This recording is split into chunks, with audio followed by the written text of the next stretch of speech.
Assalamualaikum warahmatullahi wabarakatuh. Perkenalkan, nama saya Sholandari, Stambuk S1B1211137, jurusan Administrasi Bisnis, Fakultas Ilmu Sosial dan Ilmu Politik, Universitas Haloleo.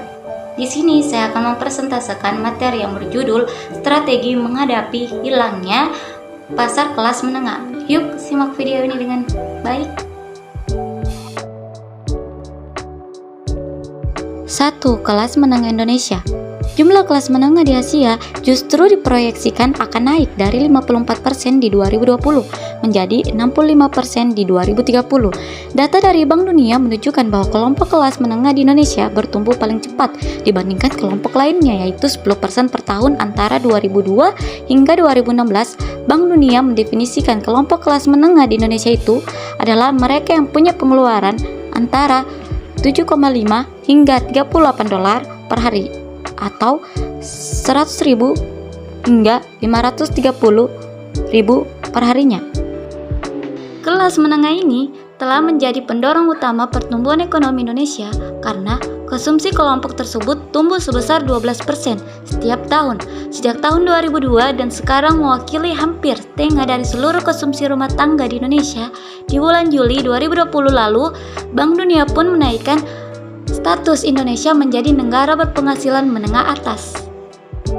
Ketika pandemi COVID-19 masuk ke Indonesia di tahun 2020, kelompok kelas menengah ini langsung goyang kondisi finansialnya. Akibatnya, banyak dari mereka yang kemudian turun kelas menjadi aspiring class, bahkan sebagian lagi masuk ke dalam kelompok miskin. Maka di bulan Juli 2021 ini, Bank Dunia menurunkan status Indonesia dari negara berpenghasilan menengah atas, status yang kita baru saja peroleh, status yang lalu, kembali menjadi negara berpenghasilan menengah ke bawah, berkurang. Data dari Bank Dunia menunjukkan bahwa di Indonesia hanya 50% dari mereka yang telah menjadi kelas menengah di tahun 2000 mampu untuk bertahan berada di kelas menengah pada tahun 2014. Sementara 40% sisanya turun menjadi aspiring middle class menengah, dan 10% lainnya malah justru kembali menjadi kelompok miskin atau rentan miskin pada tahun 2014 selain perilaku konsumtif. Strategi menang di tengah. Satu-satunya cara bisnis untuk dapat mendongkrak pertumbuhan di atas rata-rata adalah dengan mencoba mengambil pangsa pasar dari para pesaingnya.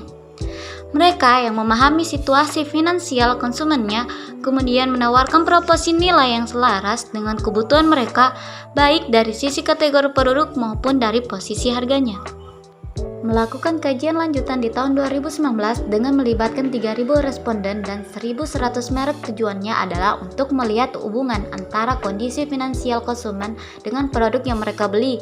Ada 7 kategori yang mereka teliti, yaitu pakaian, sepatu, makanan, minuman, kesehatan, dan kecantikan, elektronik, dan mainan atau hobi.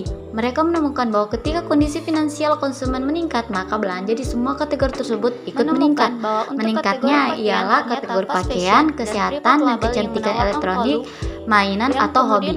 Sementara ketika kondisi finansial turun, maka belanja pakaian yang paling mengalami penurunan, diikuti oleh belanja sepatu, minuman, dan elektronik. Sementara untuk kategori makanan, kesehatan, dan kecantikan, serta mainan atau hobi ternyata cenderung tidak berubah pola belanjanya. Dan ketika dilihat lebih dalam ke masing-masing kategori brand dengan posisi penawaran harga,